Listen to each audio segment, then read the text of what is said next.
A Adriana mandou avisar você, a Adriana Feital, que ela tá fazendo os atendimentos, então ela não Tá vai poder bom, entrar agora. Se ela conseguir atender todo mundo, as chamadas, aí ela entra, tá bom? tá bom, meu anjo, tudo bem. Nós já estamos aqui gravando, vamos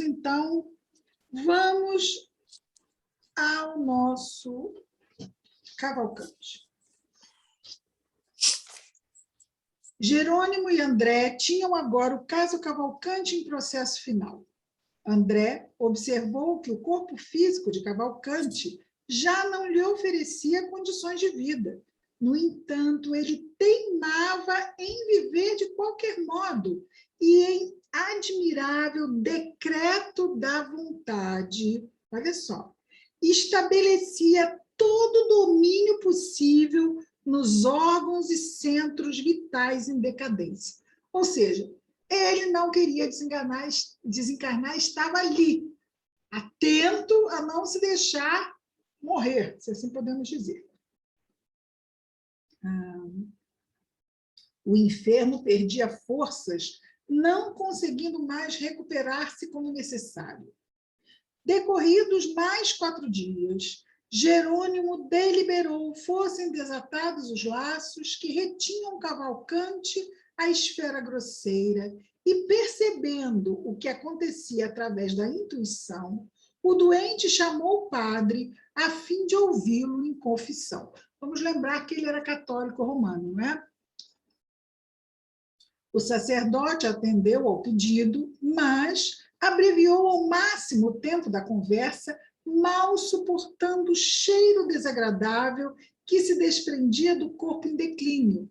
Na verdade, o corpo dele já tinha entrado em estado de decomposição. Olha que só, ele realmente, por isso, esse cheiro. Cavalcante percebeu a atitude de franca má vontade do sacerdote e calou-se, humilhado. Cavalcante, calado, lembrou-se de sua infância e de como, durante toda a sua vida, havia se dedicado à religião. Lembrando-se da esposa, compreendeu naquele momento que talvez não houvera dado a ela a atenção necessária e talvez por esse motivo é que ela havia abandonado o lar. Cavalcante desejou intensamente rever a esposa que não via há 11 anos. Queria pedir-lhe desculpas, desafogar o coração.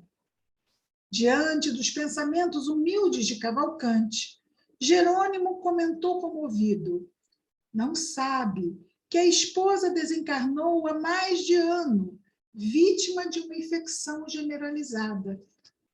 André perguntou por que... Opa, tem alguém... Ah, Adriana aqui. André perguntou por que não desligar Cavalcante do corpo, propiciando-lhe alívio. Outra coisa importante para notarmos aí é a resposta do mentor. Jerônimo, no entanto, esclareceu que deveria ser respeitado o ritmo do desencarnante, acrescentando: ninguém corte onde possa desatar. Então, carinho de aguardar que Cavalcante estivesse mais colaborativo com a própria desencarnação. Jerônimo afrouxou os laços da encarnação no plexo solar e Cavalcante respondeu agarrando-se ainda mais ao corpo. Vejamos que ele está em plena operação ali e o Cavalcante, não é? Sentindo-se, vamos dizer assim, morrer, né? Na cabecinha do Cavalcante era isso, estava ali agarrado, né? Cavalcante respondeu agarrando-se ainda mais ao corpo. Percebendo a situação, Jerônimo pediu a um dos espíritos ali presentes, amigo do agonizante, que fosse buscar a esposa desencarnada. Em seguida, o assistente trabalhou cauteloso sobre a região intestinal, rompendo certas veias de menor importância, esclarecendo: a hemorragia ininterrupta se faz necessária.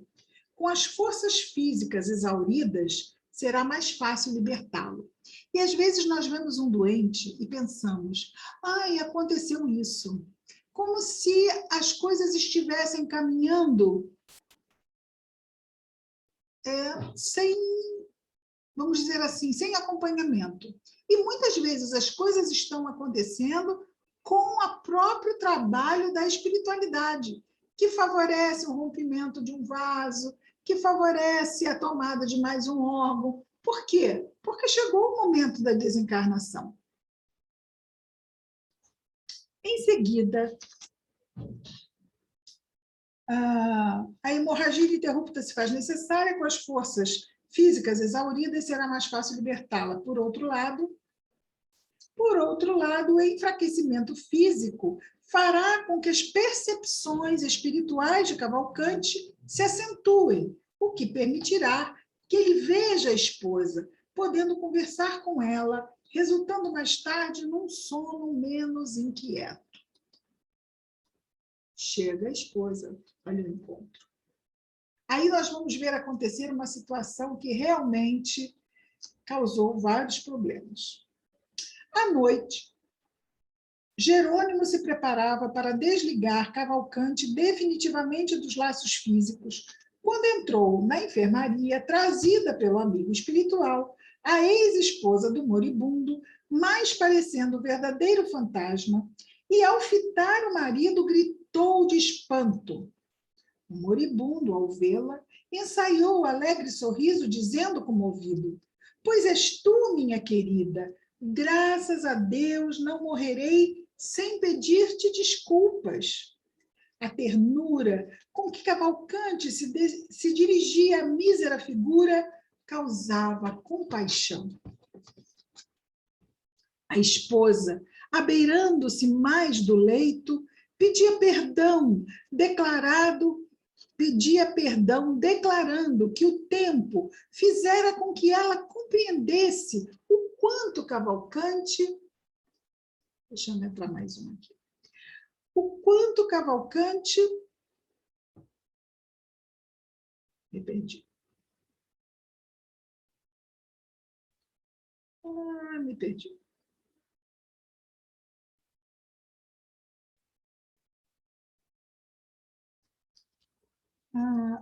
O quanto Cavalcante fora marido dedicado e leal amigo. Longe de recriminá-la, Cavalcante louvou-lhe a presença, pedindo-lhe, por sua vez, não o quisesse mal.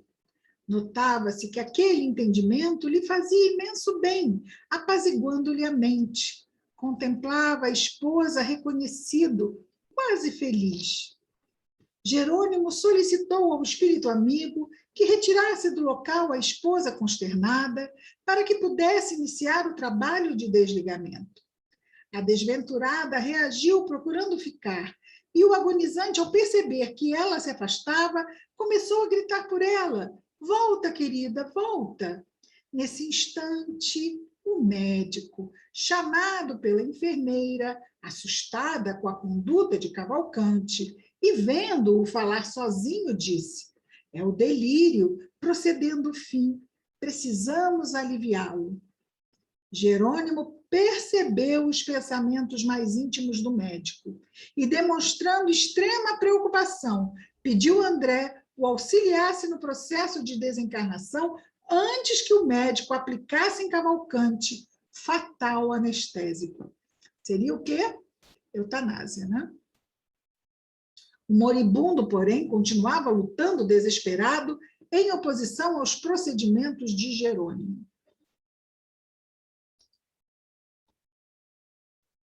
O clínico, nesse momento, agora é a imagem 28, sem qualquer conhecimento das consequências espirituais do seu gesto, ministrou ao agonizante a chamada injeção compassiva, ante a profunda desaprovação do dedicado mentor. Em poucos instantes, o moribundo calou-se. Os membros ficaram rígidos.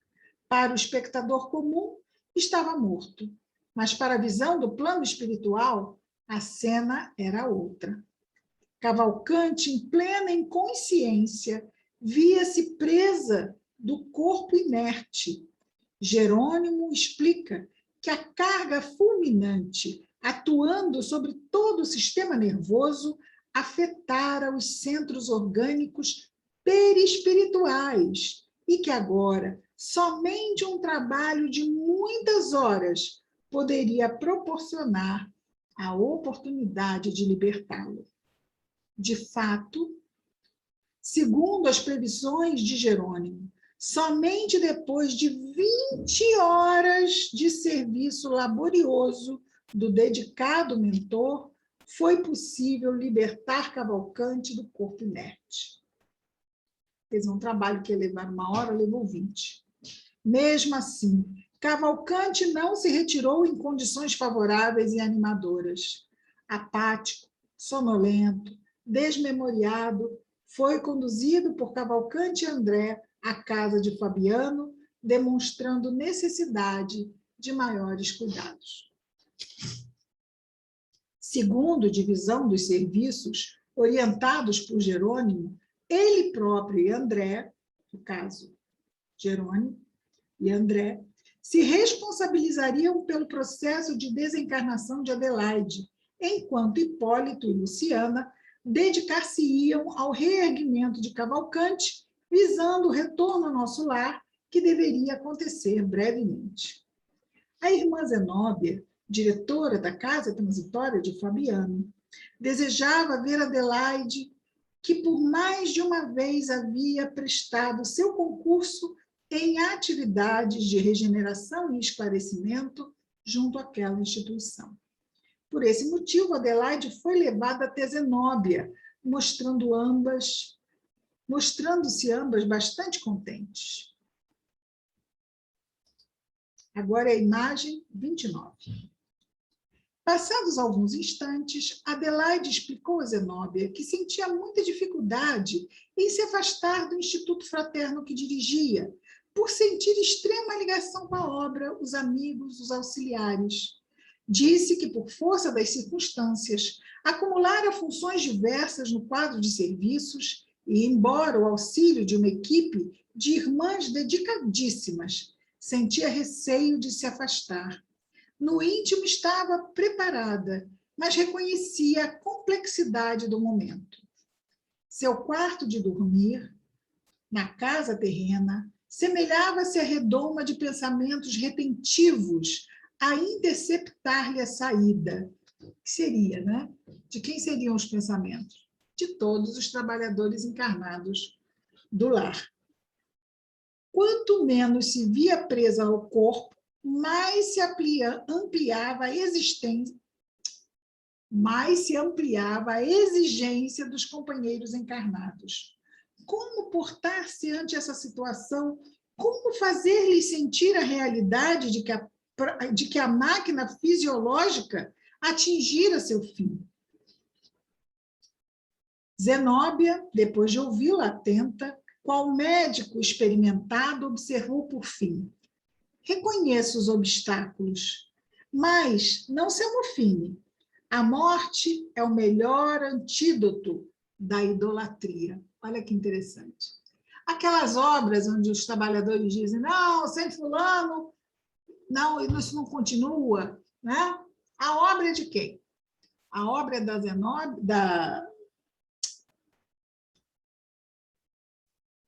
da Adelaide, ou a obra é do Cristo? Então, os encarnados têm que saber direitinho para quem estão trabalhando, né? Então, essa frase é uma frase também excelente. A morte é o melhor antídoto da idolatria. Com a sua vinda, ou seja, com a sua desencarnação, acontecerá a necessária descentralização do trabalho e a imposição natural de novo esforço a cada um. Alegre-se, minha amiga, e reanime-se pela transformação que ocorrerá dentro em pouco. Temos ainda a noite de amanhã, disse Zenóbia. Aproveitá-la-ei para dirigir-me aos seus colaboradores encarnados em apelo à compreensão geral. Ou seja, todo mundo ia lá para a casa transitória, no desdobramento do sono, levar aquele muito salutar puxão de orelha.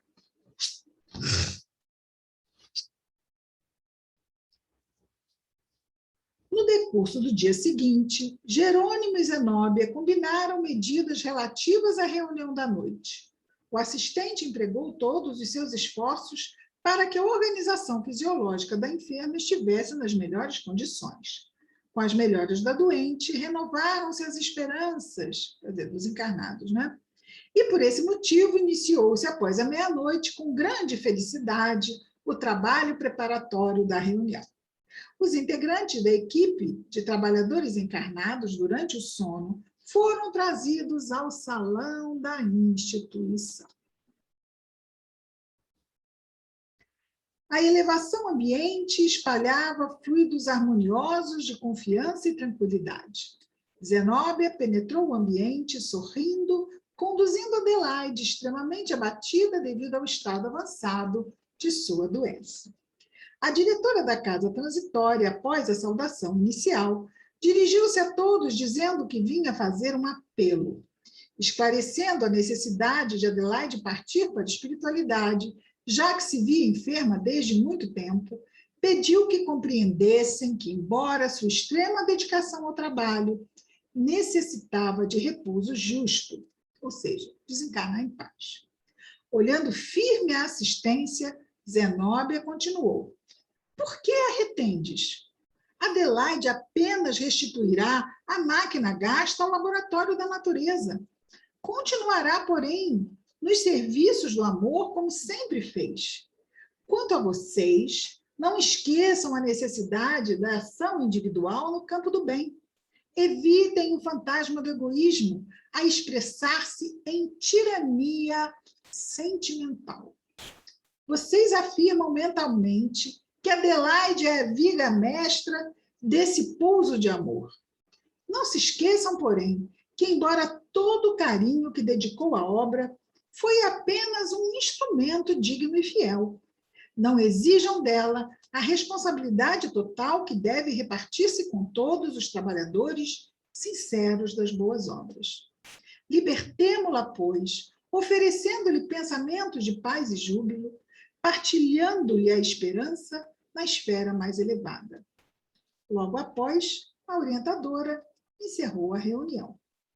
No Instituto Evangélico que lhe servia de residência, Adelaide, em virtude do avançado enfraquecimento do corpo, abandonava-o ao primeiro sinal da presença de Jerônimo.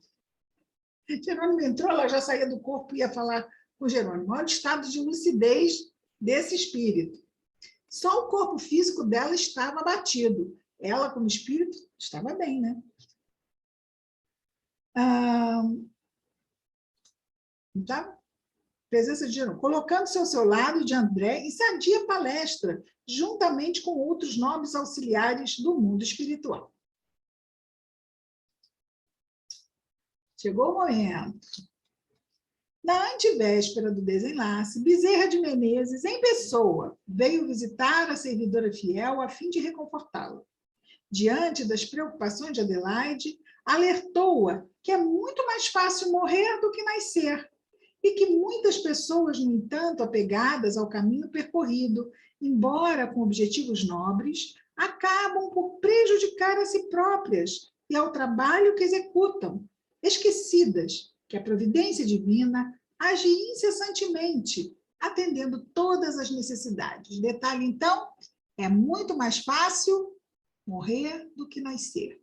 Para nascer, tem planejamento reencarnatório, procura pai, procura mãe, família, ajusta, acompanha a gestação toda, tem o parto, é um trabalhão, né? Tem que neutralizar, às vezes, influências espirituais que atrapalham na reencarnação. É um trabalho imenso. Desencarnar é só desatar laço, né? E aí, a cada um, segundo suas obras. Na antevéspera do... Já vimos isso, já vimos.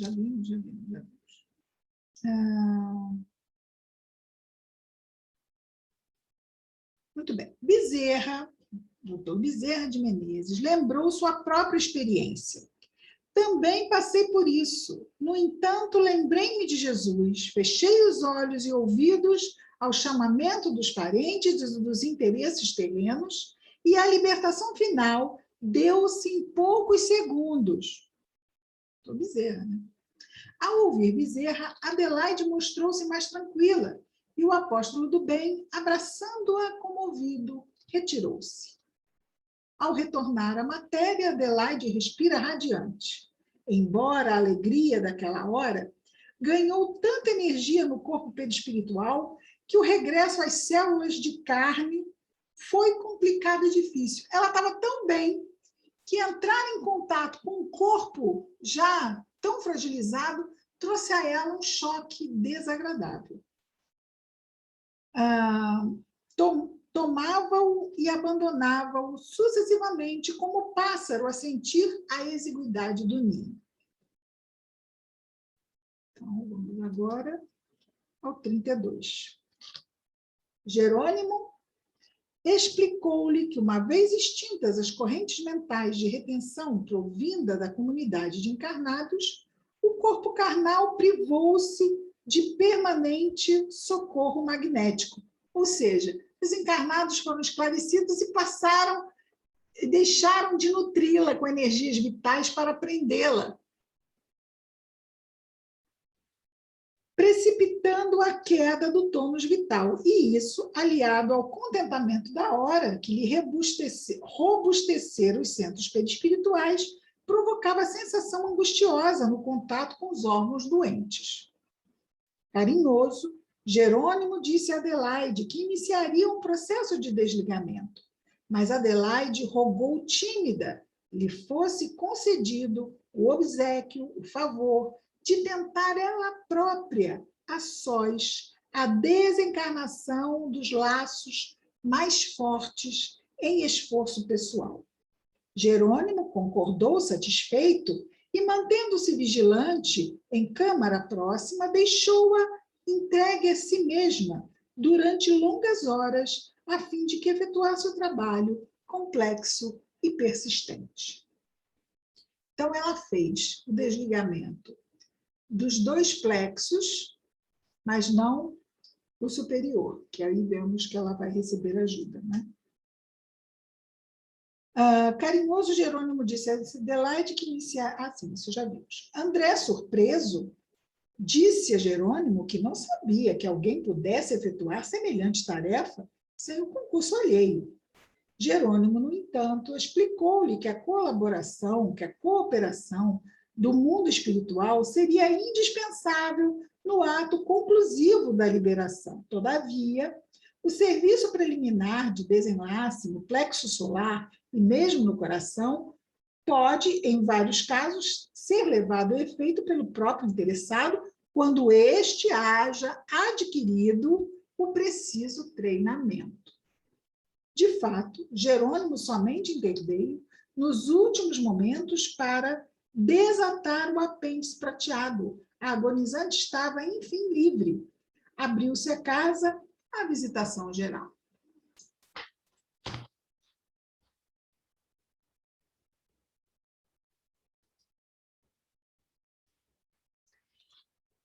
Agora é o 33. Estabelecidos pelo verbo construtivo de Zenóbia, esclarecidos.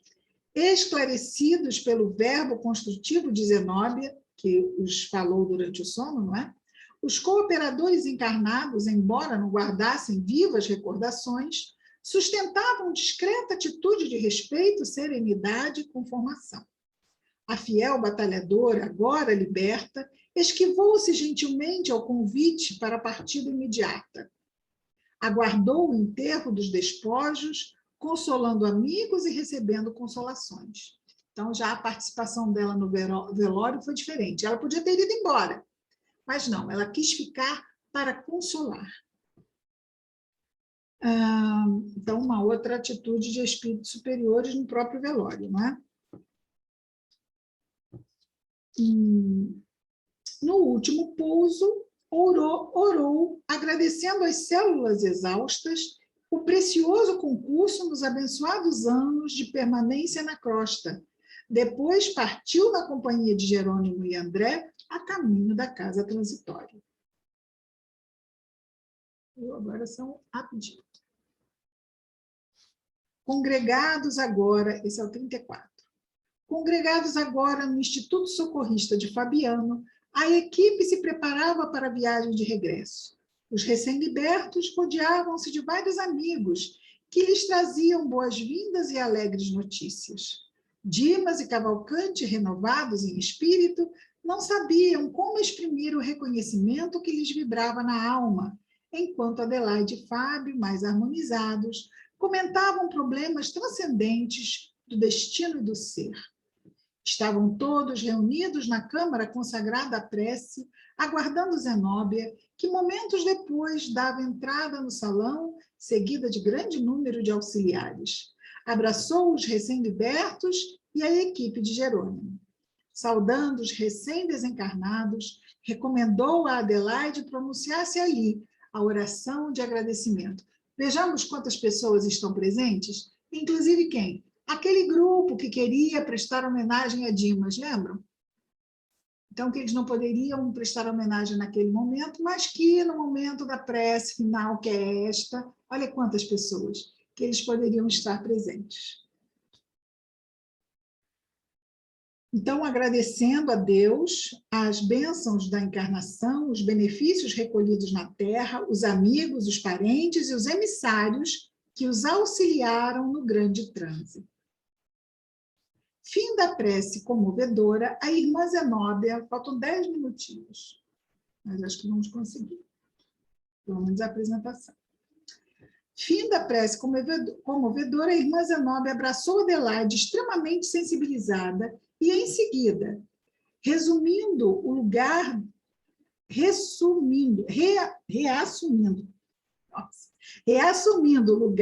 de diretora da instituição, recomendou aos auxiliares ajudassem-na no cântico de agradecimento. Vemos aqui esse cântico, né? Iniciou ela própria um hino de indefinível beleza. Doce melodia se fez ouvir, envolvendo a todos em vibrações cariciosas, arrancando lágrimas de emoção. Nesse instante, como se lhe atendessem de muito altos apelos silenciosos, começaram a cair sobre todos pequenas pétalas envolvidas em raios de luz balsamizante, acentuando a sensação geral de felicidade e contentamento.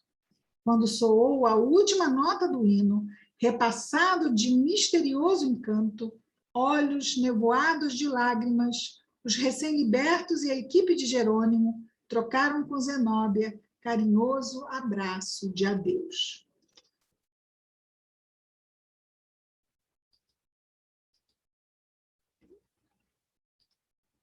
Oh, meu Deus, está faltando aqui o último slide. Que ótimo.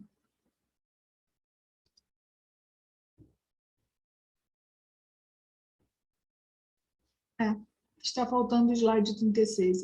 Que ótimo. Ai, ai. Os membros da expedição socorrista, dirigida por Jerônimo, tomaram os recém-libertos pelas mãos. Bom, na verdade, até poderíamos, né? Até poderíamos voltar ao primeiro. Pelas mãos, imprimindo-lhes energia para a subida a caminho das zonas mais elevadas. Indefinível júbilo vibrava nos corações, empolgando a todos com vigorosa esperança. Após atravessar os círculos de baixo padrão vibratório, que é onde fica mesmo a casa, não é? Transitória, em que se localizava o Instituto de Fabiano, o grupo ganhou região brilhante e formosa, coberta pelo céu faiscante de estrelas. Ao longe, a lua, emitindo raios de doce claridade, depois de iluminar o caminho dos viajantes, descia rapidamente para a crosta da terra, espalhando entre os homens o convite silencioso à meditação na gloriosa obra de Deus. Muito bem, ainda temos uns minutinhos, vamos fechar aqui. E gostaram? Não sei por quê. Sim, eu estou vendo aqui. Tá, o 36... Não sei se vocês vão conseguir ver. que o 36. Estão vendo? São eles saindo da casa transitória, não está nítido, não é? E subindo para a colônia. Por que eu não fiz o scanner desse slide? Não sei o que aconteceu com ele. Muito bem. E alguma questão? Muitas, né? Vocês a gente pode fazer o seguinte, a gente pode encerrar, tá bom? Vou encerrar a gravação. Encerrar a gravação. Obrigada a todos que assistiram gravado. Nós vamos encerrar a gravação e continuar aqui ao vivo.